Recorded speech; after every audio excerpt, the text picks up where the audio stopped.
What if everything you think is happening in the world right now is not random at all? What if inflation, wars, digital money, job losses, AI, climate fear, and even social division are all pieces of a much bigger puzzle? A puzzle some people call the Great Reset. Some say it's the future being carefully designed behind closed doors. Others say it's just a scary narrative pushed to control public opinion. But here's the real question you should be asking yourself right now. Are we witnessing the biggest economic and social shift of our lifetime? Or are we being distracted by a story that sounds powerful but isn't real? Stay with me, because by the end of this video, your perspective on 2025 to 2027 might change forever. And if you want deep, no-nonsense economic breakdowns like this is Empire Economics. So make sure you like this video and subscribe within the first minute, because this channel exists to help you understand power, money, and the system shaping your future. Now let's slow down for a moment and rewind. The phrase Great Reset didn't come from conspiracy forums. It came directly from global institutions. In 2020, during the COVID crisis, the World Economic Forum openly used this term. They talked about resetting capitalism, rebuilding economies, rethinking ownership, work, energy, and even how societies function.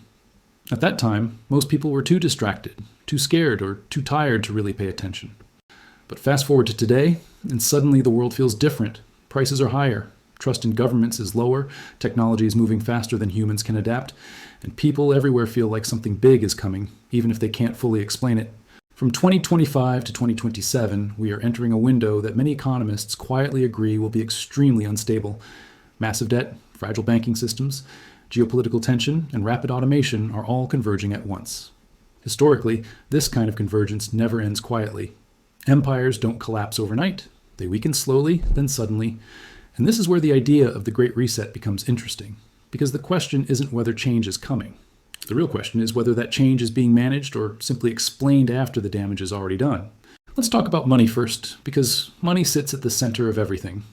Governments around the world are drowning in debt. The United States alone is carrying debt levels that would have been unthinkable just 2 decades ago. To keep the system running, central banks printed trillions of dollars. Let's talk about money first, because diluted money sits at the center of everything. Groceries, rent, governments around the world are drowning in debt. Feel heavier every year. The United States alone is carrying debt levels that would have been unthinkable just 2 decades ago. When inflation becomes politically dangerous, the system running, governments look central banks printed trillions of dollars. Digital currencies enter the conversation. Central bank digital currencies, or CBDCs, are being tested or developed in dozens of countries. Supporters say they will make payments faster and reduce crime. Critics say they give governments unprecedented control over how money is used. From 2025 onward, this debate will intensify. And whether you believe CBDCs are helpful or dangerous, one thing is clear. The financial system is evolving, and it's not doing so by accident. Systems don't change unless the old system is under stress. Now think about work. Artificial intelligence and automation are no longer future concepts. They are already replacing tasks that millions of people depend on for income. White-collar jobs, once considered safe, are now exposed. From 2025 to 2027, this shift will accelerate. Companies will frame it as efficiency. Governments will frame it as innovation. But for everyday people, it will feel like instability. And when people feel economically insecure, they become easier to influence with fear-based narratives, whether those narratives are true or exaggerated. This is where the Great Reset idea becomes powerful, even if parts of it are misunderstood. Some believe there's a single master plan controlling everything. Reality is usually more complex. Power doesn't operate like a movie script. It operates through incentives. Institutions respond to crises in ways that protect their survival. When pandemics, wars, climate risks, and financial instability happen at the same time, elites don't need secret meetings to push change. The pressure itself forces transformation. Look at history. After the Great Depression came new financial rules. After World War II came a new global order. After the 2008 financial crisis came tighter banking regulations and unprecedented money printing. So, if we are heading into another major global correction between 2025 and 2027, it would be strange if systems didn't change again. Calling it a Great Reset might sound dramatic, but ignoring the scale of transformation would be naive. Now here's where narratives become dangerous. When people feel powerless, they search for simple explanations. Some influencers frame the Great Reset as an evil plot where you will own nothing and be happy. That phrase became viral, but it was taken out of context. Still, the fear behind it resonates because ownership is becoming harder. Younger generations struggle to buy homes. Renting is replacing owning. Subscriptions are replacing products. This trend isn't imaginary, it's structural, and when real trends mix with exaggerated claims, confusion spreads fast. At Empire Economics, the goal isn't to scare you, it's to help you see clearly. From 2025 onward, the world will likely experience slower growth, higher volatility, and deeper inequality unless major reforms happen. Whether you call that a reset, a transition, or a correction depends on your perspective. But pretending nothing is happening is the most dangerous position of all. Entirely or another piece of this puzzle. Ask yourself this: geopolitics. Who benefits from power balance and who benefits from denial? The U.S. dollar is still dominant, can paralyze. Its dominance is denial can leave you unprepared. Trade alliances are changing. Awareness, on the other hand, gives you options. They affect understanding economic cycles, technological shifts, and policy trends. Doesn't require believing in a hidden agenda. It requires paying attention. These pressures could trigger regional crises that feel global. And every crisis becomes a justification for new policies, new controls, and new systems. This doesn't mean freedom disappears overnight. That's not how modern power works. Control expands quietly, often under the promise of safety and stability, and most people accept it because uncertainty is uncomfortable. The Great Reset, whether real or narrative, functions as a psychological lens. It shapes how people interpret events. Some see coordination, others see chaos. The truth often sits somewhere in between. So before you dismiss the idea entirely or fully believe it, ask yourself this: who benefits from fear and who benefits from denial? Fear can paralyze. Denial can leave you unprepared. Awareness, on the other hand, gives you options. Understanding economic cycles, technological shifts, and policy trends doesn't require believing in a hidden agenda. It requires paying attention. We are still early in this story. The years between 2025 and 2027 will not provide all the answers, but they will reveal the direction. Whether it's digital money, new labor models, changing ownership, or redefined global power, the systems you live under are being updated in real time. And the people who adapt early always suffer less than those who wake up late. If this analysis is making you think, that's exactly the point. Drop a like if you value clear economic storytelling, and make sure you're subscribed to Empire Economics, because Part 2 will go even deeper into what this shift means for your personal future, your money, and your freedom of choice. In the next part, we'll break down whether individuals can actually protect themselves during this transition, or if the average person is simply along for the ride. This is just the beginning. So now the big question becomes personal.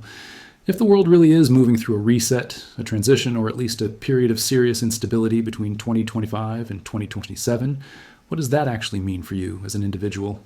Are regular people just passengers watching powerful systems collide? Or is there still room to adapt, prepare, and even benefit from change? This is where most discussions completely fail, because they stop at fear and never move toward strategy. First, let's be honest about something uncomfortable. Most people don't lose during economic shifts because elites planned it that way. They lose because they react late. History shows this again and again. During inflationary periods, people who understand assets protect themselves better than those who only rely on wages. During technological revolutions, people who adapt skills early survive better than those who assume stability will return. The Great Reset narrative becomes dangerous when it convinces people that resistance is pointless. That mindset alone causes more damage than any policy ever could. From 2025 onward, one of the biggest divides will not be political. It will be informational. People who understand how money flows, how technology replaces labor, and how governments respond to crises will move differently. Others will wait for things to go back to normal, and that version of normal may never return. Not because of a secret plan, but because systems evolve when pressure forces them to. Let's talk about ownership again, because this is where emotions run high. The idea that people will own nothing scares people for a reason. Ownership equals control. But the reality is more gradual. Ownership is not disappearing. It is becoming more expensive and more centralized. Housing is a perfect example. Large institutions buying property isn't a conspiracy theory. It's a business strategy.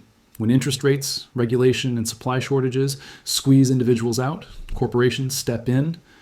From 2025 to 2027, unless policies change dramatically, this trend is likely to continue. That doesn't mean individuals are doomed. It means the rules of the game are changing. Renting versus owning, flexibility versus permanence, liquidity versus stability, these trade-offs will define personal financial decisions. People who understand these trade-offs will make smarter choices. People who emotionally cling to old models may struggle longer than necessary. Now, let's address control, because this is where digital systems trigger the most fear. Surveillance, data tracking, digital IDs, and digital money are expanding, not because of a single villain, but because digital systems are efficient, scalable, and profitable.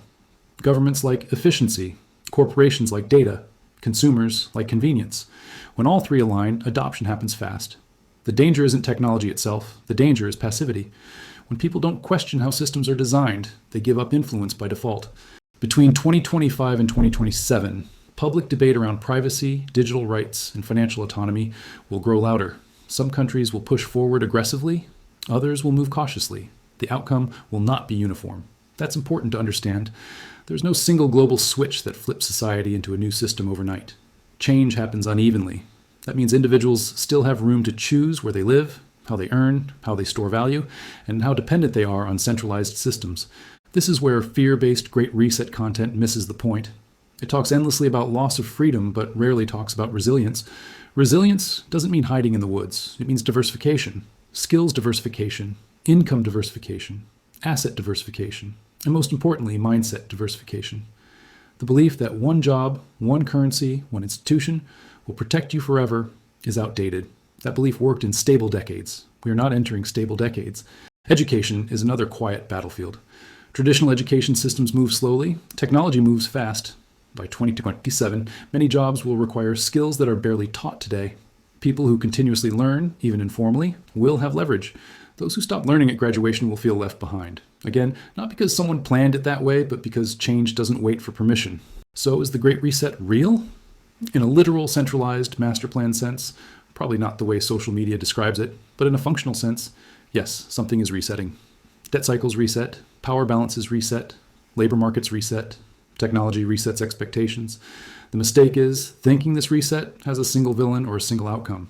Reality is messier, and that messiness is where opportunity hides. The next 2 years will reward people who stay calm, curious, and adaptive.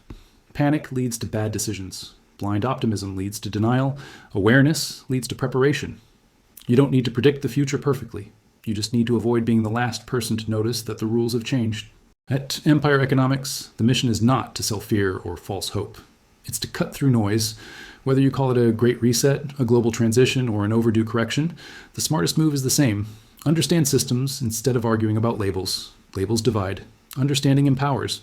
As we move closer to 2027, expect louder narratives, stronger emotions, and more extreme opinions. Algorithms reward outrage. Calm analysis doesn't go viral as easily. That's why long-form conversations like this matter.